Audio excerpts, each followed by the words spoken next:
Olá, terceiro ano, olha a Pro aqui com a aulinha de História. Hoje nós vamos falar sobre os espaços públicos de uma cidade e vamos entender qual a diferença entre o espaço público e o espaço privado, ok? Mas antes disso eu gostaria que vocês pegassem o material, coloca tudo em cima da mesa, pega o livro para que vocês possam estar identificando as páginas do conteúdo da aula de hoje. Vamos lá? Bem, o conteúdo da aula de hoje, os espaços públicos de uma cidade, você vai encontrar nas páginas 61 e 62 e as atividades que vocês irão realizar estará presente nas páginas 63. Vamos lá? Bem, gente, hoje nós iremos falar sobre os espaços públicos de uma cidade, mas antes vocês têm que entender que há uma diferença entre o público e o privado. No espaço público, qualquer pessoa pode frequentar, apesar que existem algumas restrições de horários, de trajes. O segundo, o espaço privado, é um espaço em que as regras são mais bem definidas, então não é qualquer pessoa que vai entrar no espaço privado. Esse público, na verdade, ele vai ser mais bem selecionado, tá, gente? Então, para começar a nossa aula, eu gostaria que vocês compreendessem que em uma definição simples do espaço público, né, na verdade, o que vai aparecer aí de conceito é que qualquer pessoa pode usar esse espaço. Então, esse espaço é de uso comum e, na verdade, ele pertence a todos, tá? Sobre a questão dos espaços livres, podemos destacar 3 categorias que vocês vão ver agora. O espaço de lazer e recreação, como parques, pistas de Cooper, tá? Campo de futebol aberto.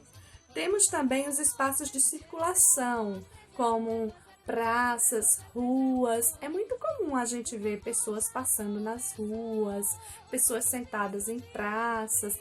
Apesar de que a nossa cidade é uma cidade que já se desenvolveu um pouco, então não é mais tão comum, ela está perdendo um pouco aquela característica de cidade do interior e a gente não vê mais com tanta frequência pessoas sentadas nas portas, mas ainda existe. Se você for num parque aqui da nossa cidade, você ainda vai ver pessoas fazendo caminhada, sentadas nas proximidades daquele parque, então é um espaço aberto. Qualquer pessoa pode frequentar a qualquer hora do dia ou da noite. Isso acontece também com a nossa rua. Nossa rua ela não tem regras, então qualquer pessoa pode passar na nossa rua, pode entrar, pode sair, tá? É um espaço público, tá? Sem regras bem definidas, né? Porque tem espaços públicos que eles já têm algumas restrições, que vocês vão entender mais adiante. Tá? Temos também o espaço de contemplação, como um jardim público, um monumento, tá? Então, entre os espaços públicos de acesso restrito, temos os que têm horários de entrada e de saída. Por exemplo, se você for na prefeitura da sua cidade, é um espaço público restrito, né? Ali é público, mas você tem horário para entrar. Não é qualquer hora que você vai lá e você vai ser atendido, né? Então, existem regras, tá, gente? São espaços públicos, né? Restritos, por exemplo, os museus, os hospitais, biblioteca, edifícios públicos, tá? Então, sobre os espaços privados, a gente vai falar sobre os espaços privados domésticos. Nos espaços privados, diferente do público, já vai haver regras mais bem definidas, tá? A nossa casa, por exemplo, você não vai abrir as portas da sua casa para qualquer pessoa entrar, né? E se alguém vier na sua casa, ela vai ter que obedecer às regras que você ou seus pais, né, no caso, impõem, né? Então, dentro da nossa casa existem as regrinhas, né? Então, a gente não vai deixar qualquer pessoa chegar e entrar e fazer o que quiser, né? Então, as pessoas que visitam a nossa casa, elas têm que obedecer às nossas regras. Cada um cria suas regras dentro da sua casa, não é verdade? Então, os espaços privados são lugares que, diferente dos públicos, não são de todos. As normas e permissões de acesso são definidas por quem é dono do lugar. Por exemplo, a nossa escola é um espaço privado. Quem define as regras do lugar? Os donos. Os donos vão definir as regras da escola, tá? Diferente daquela escola pública, que não tem um dono, ela é do Estado. Então, assim, as regras serão um pouco diferentes, tá? A gente vai perceber que no espaço privado as regras serão mais definidas. Okay? Então, são exemplos de espaços privados a nossa casa, estabelecimentos comerciais, por exemplo, o supermercado é um espaço privado, ela pertence a um dono.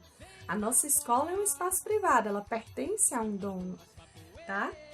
Escritórios de advogados, tá, gente?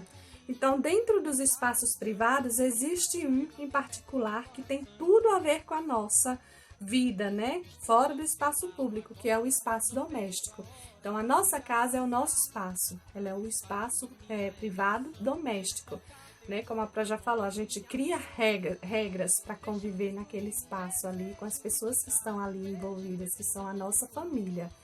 Tá? Os espaços domésticos é onde uma pessoa e sua família vivem, ou seja, nossa casa é o nosso espaço doméstico. Então, normalmente, quem vai definir as regras da nossa casa? Nós.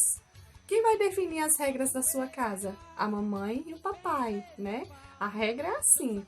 Um dia, quando você crescer e você tiver a sua casa, você vai definir as regras da sua casa. E assim, posteriormente, você vai passar isso para os seus filhos, tá? Então, na nossa casa, se você mora com a mamãe e com o papai, quem define as regras, a mamãe e o papai. Se você tem condição hoje de ter a sua casa, se você já é grande, você tem o seu espaço, quem define as regras? Você, tá? Então, gente, algumas pessoas costumam, por exemplo, viver naquele espaço como gostam. Tá? E as regras não são iguais para todas as casas.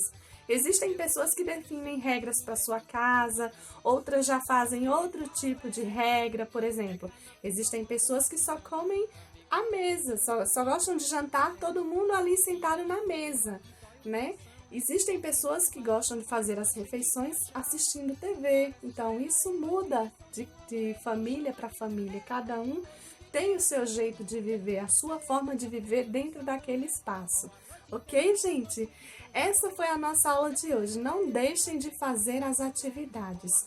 E procurem estar estudando, gente. Peguem o material para fazer leitura, tá? Isso é muito enriquecedor, tá? Um super beijo para vocês e até a próxima aula. Tchau!